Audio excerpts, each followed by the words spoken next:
Hi, I'm Don Cunningham, President and CEO of the Lehigh Valley Economic Development Corporation. Welcome to an episode of Meet the New Executives of the Lehigh Valley. Interestingly, in the last 12 to 18 months in the Lehigh Valley, we've had no short of about 13 new executives named to run major employers, major institutions of the Lehigh Valley. During these challenging times when we can't meet and greet and gather in the business and economic development community as we so often do, we felt it was very important for all of you to get a chance to meet our new executives, those who are running our companies and developing our economy here in the Lehigh Valley. Today we're really grateful to have Rich Wuerthele of Crayola with us. Rich, thank you for being here with us. Thank you for having me, Don. It's a pleasure to be here. Thanks. Let me tell you a little bit about Rich. Came in as CEO of Crayola, an iconic international brand that we're so proud of, that has operated here out of the eastern area in the Lehigh Valley since about 1903, so going on about 120 years of operations in the Lehigh Valley, putting us on the map all across the world.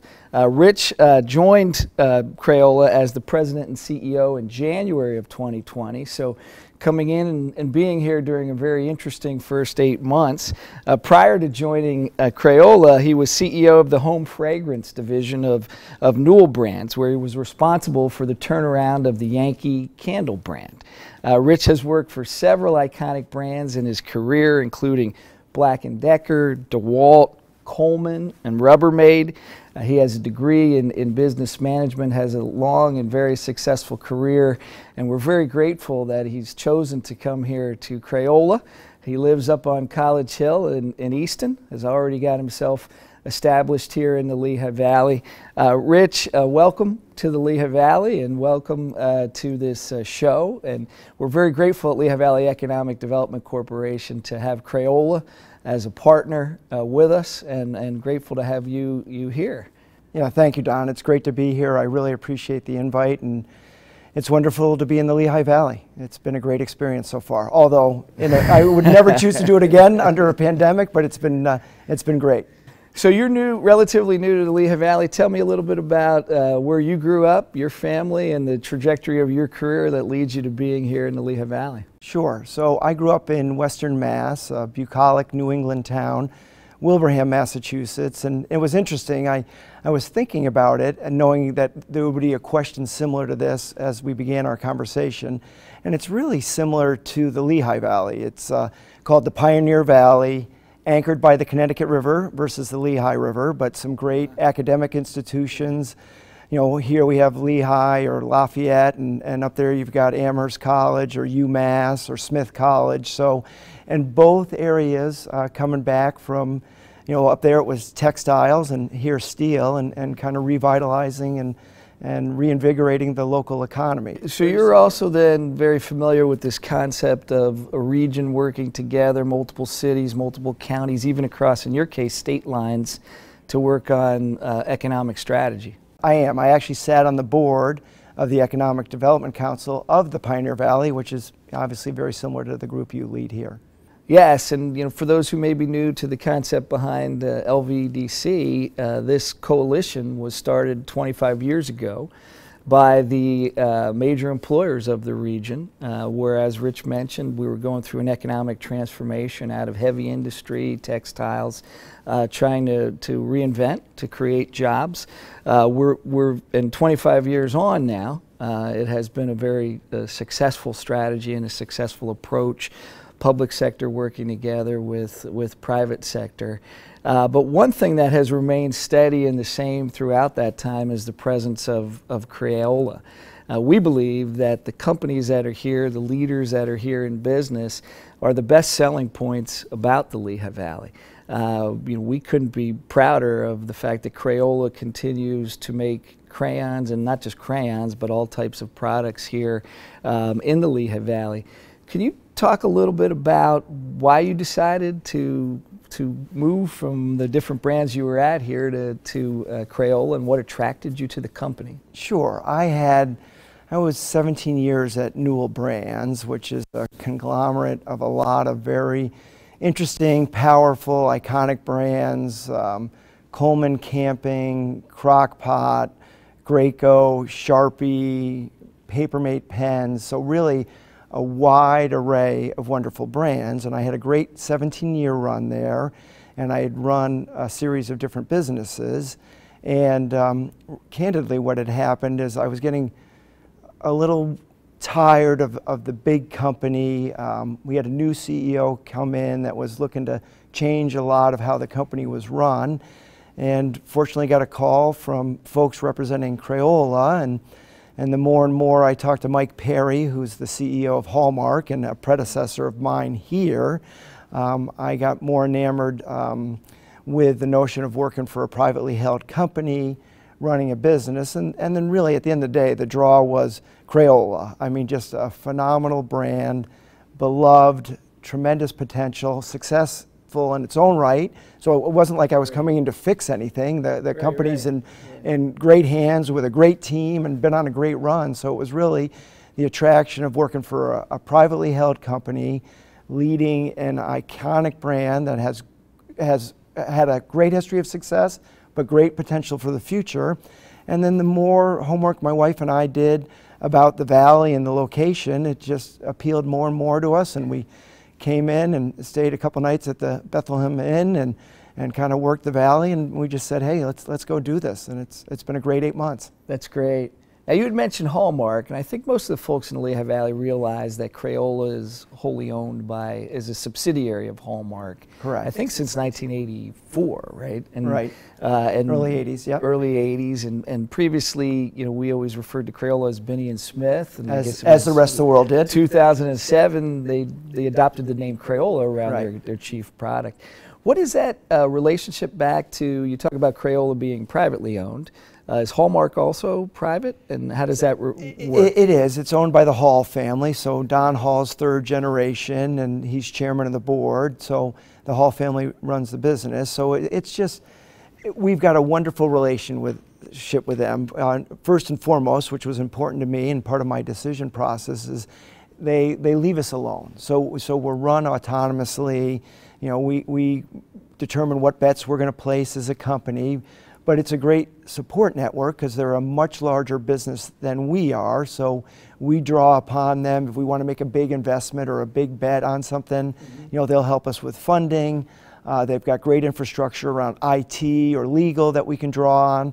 So we're a standalone business, but we ladder up into a much bigger business of, you know, Hallmark greeting cards, the Hallmark retail operations, Crown Media, the Hallmark channels. So, you know, we're one of the businesses in a family of businesses, and we've got that great sweet spot of running our own business, but having a great backdrop of a much bigger organization to draw upon if we need help or we want to invest in something. And it seems like there's always been a real connection of transferring of talent, right? I mean, you mentioned Mike Perry, Smith Holland was previously at Hallmark, Orville Trout came from Hallmark, and there's a lot of back and forth, so there's a lot of talent development and transfers within the two. Yeah, so interesting to your point, my predecessor, Smith Holland, is now reading the greeting cards business, and his predecessor, Mike Perry, who spent 6-7 years here, is now he's the first non-family member running Hallmark since the late 80s.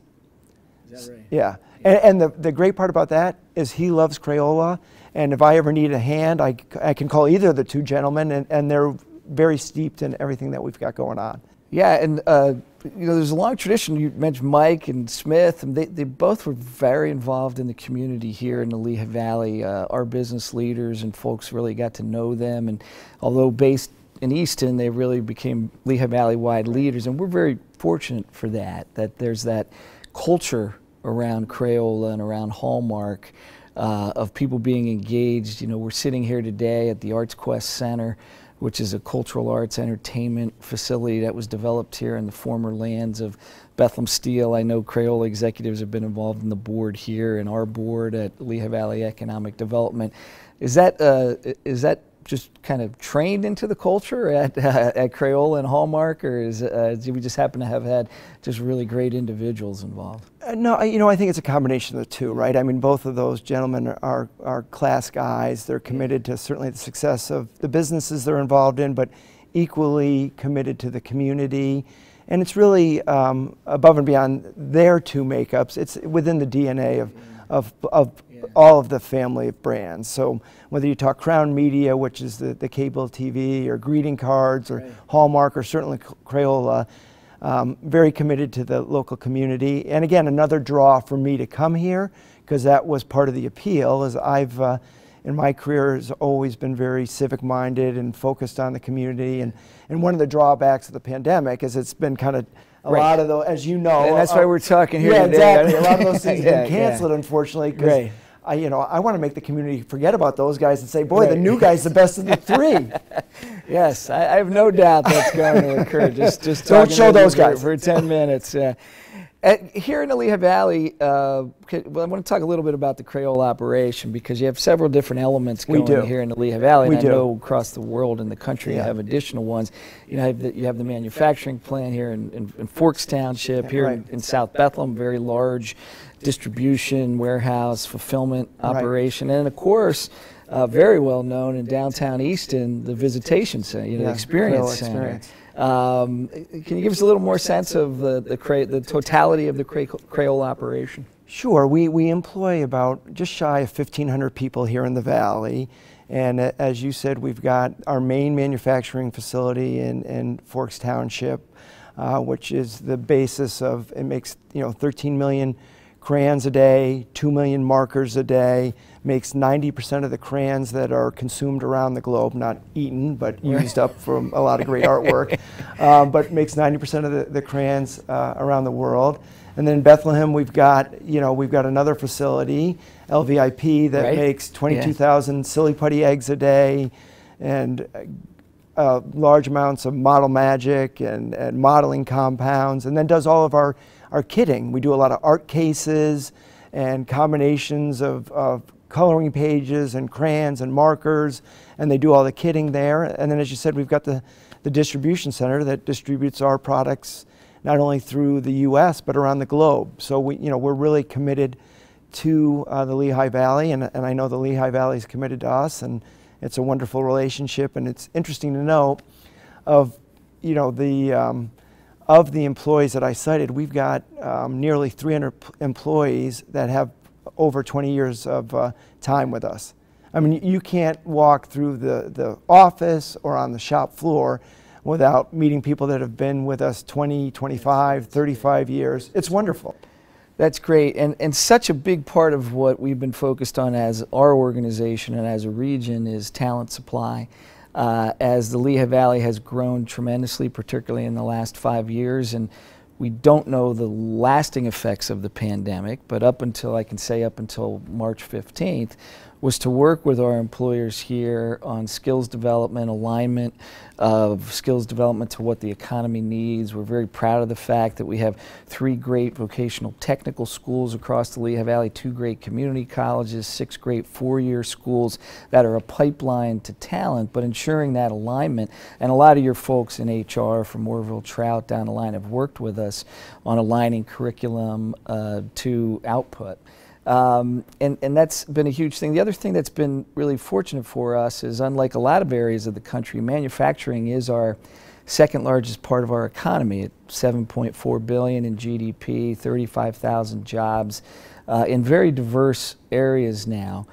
But we work with companies that are willing to choose to make products in the United States. Can you talk, and grateful that Crayola, and I know you have plants in other parts of the world, but choosing to do that in the U.S. Can you talk a little bit about manufacturing in the United States, why Crayola does it, what some of the advantages or what some of the challenges are of doing that? Sure.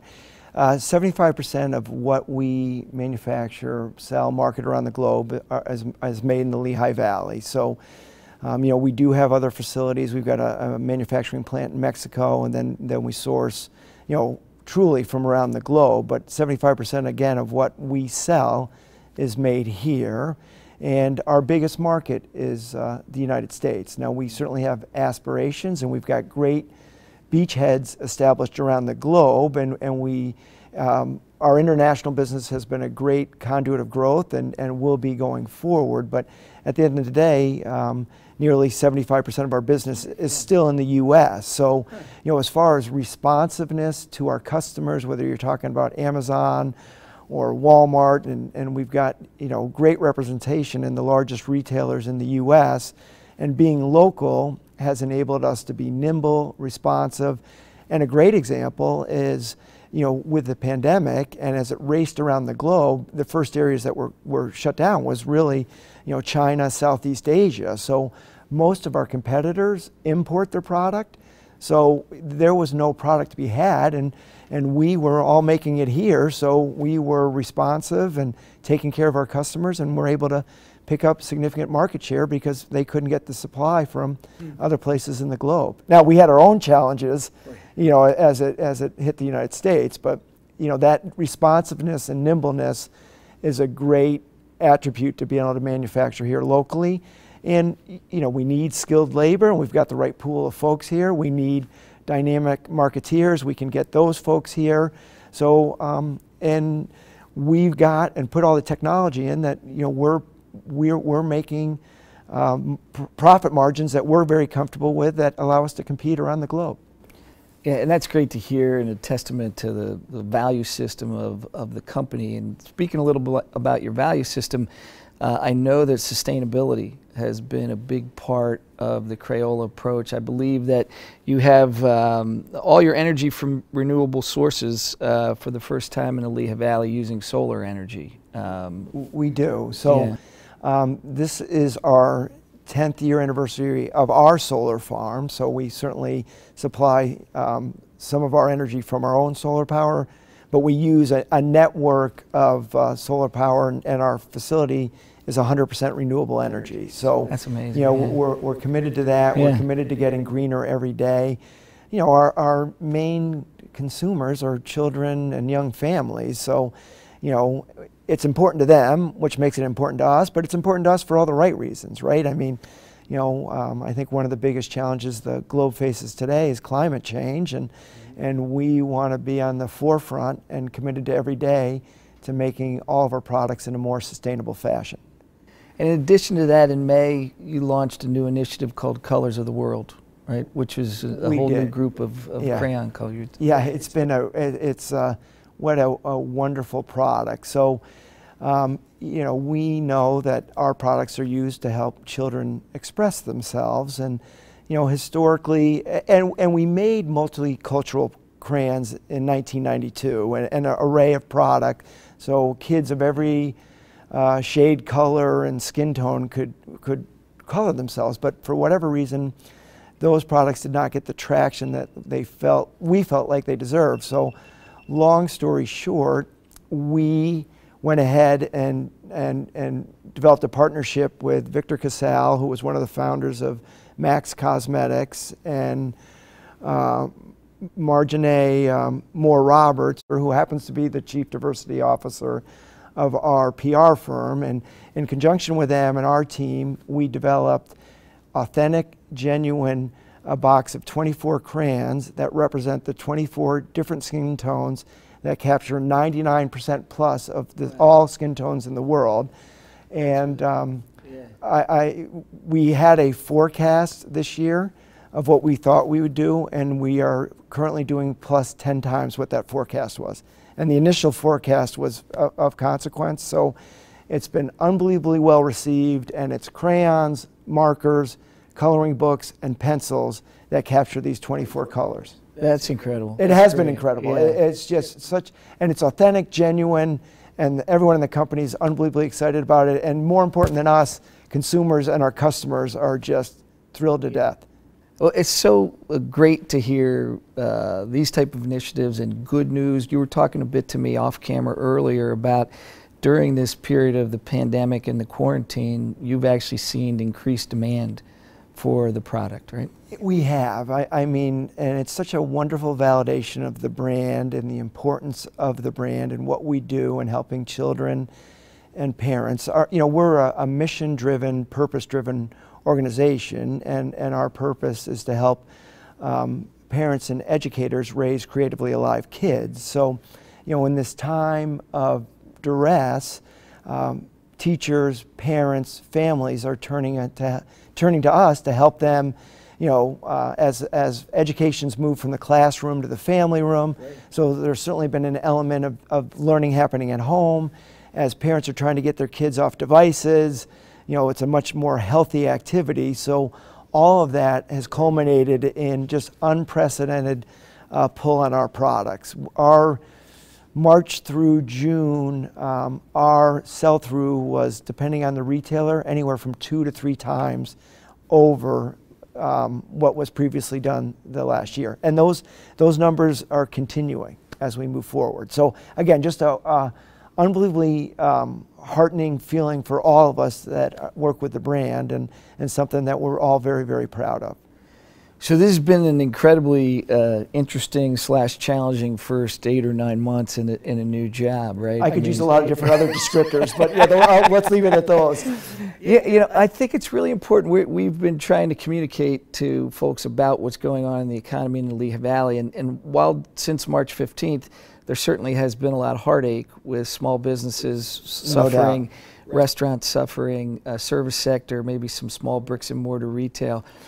We have seen in our industrial manufacturing sectors increased demand and growth, and in demand for employment in some of those areas. So we have this kind of dichotomy right now. We do. In the economy, and you're kind of at the core of that experience. Yeah, we are. We have far more opportunities than challenges at Crayola. We're very fortunate, but our biggest challenge right now is labor. Right? We've got capacity to be running 24/7, and we don't have the people. We're getting people, and it's getting better. And the HR team, you mentioned Orville Trout, Karen Kelly, that whole group is just doing a phenomenal job of recruiting people. But our biggest challenge is labor.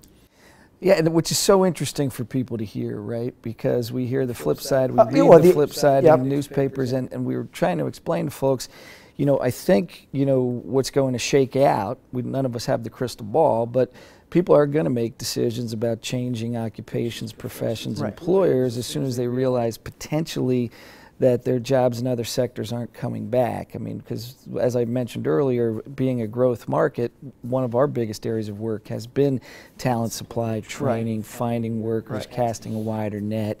There are some very positive things that could come out of this situation once all the dust settles. I agree. Heading into 2021. Yeah, I agree, Don. So with limited time left, we could talk for another half hour, I can see that. What is your vision for Crayola? Where would you like to, you've been thrown a curveball here in month 3, but despite that, coming into the role, where do you kind of see as the future, things you'd like to do? As I said earlier, Don, the company has a 100+ year record of success. So, first and foremost, I don't want to screw up the company. First, do no harm. Exactly, exactly. I want to perpetuate the success that the company has had, right? Again, we're mission driven, and maybe 50 years ago, or I know they weren't utilizing our mission of helping parents and educators raise creatively alive kids, but the company's always been focused on helping kids, helping families. So certainly that's the ambition going forward. Now, as far as areas that I believe we need to focus on to continue our success, we're in the midst of a digital transformation, right? So Amazon's a huge customer. All the Walmart.coms, Target.coms are becoming bigger and bigger. Our own direct-to-consumer business is becoming larger. The way we communicate to customers, we still do national TV in the fall, but we're shifting a lot of that, or excuse me, fall holiday, but we're shifting a lot of that money to all digital. How do you connect with people on Facebook? How do you connect with people on Instagram? So, there's an element of a digital transformation that's going to be very critical to our future. International will be very critical to our future. Again, we've got great beachheads around the globe, but 25% of our business is outside the U.S. Great global companies, it trends more towards 50%. So there's no reason that there's opportunity for growth internationally. Exactly. Yeah. The profile of our business should be half in the U.S. and half around the globe. And today it's 75-25 U.S. around the globe. So that's another area that is going to be the hallmark of the next couple of years.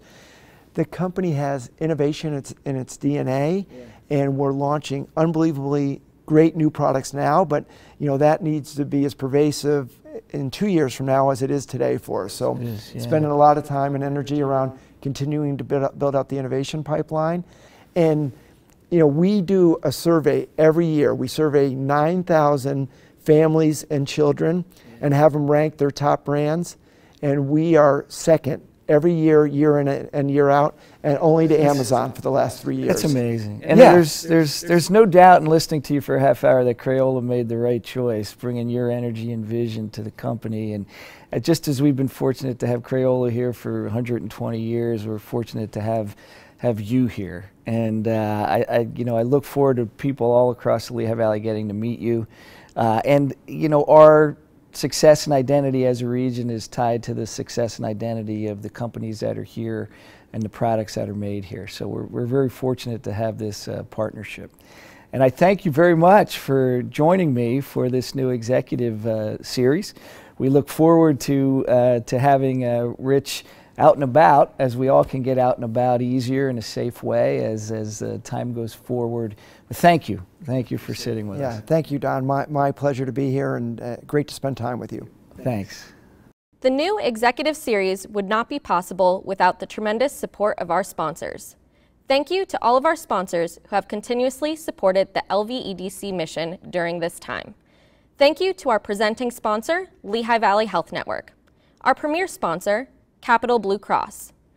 Our gold sponsors, BB&T, now Truist, and Fitzpatrick, Lenson, Buba.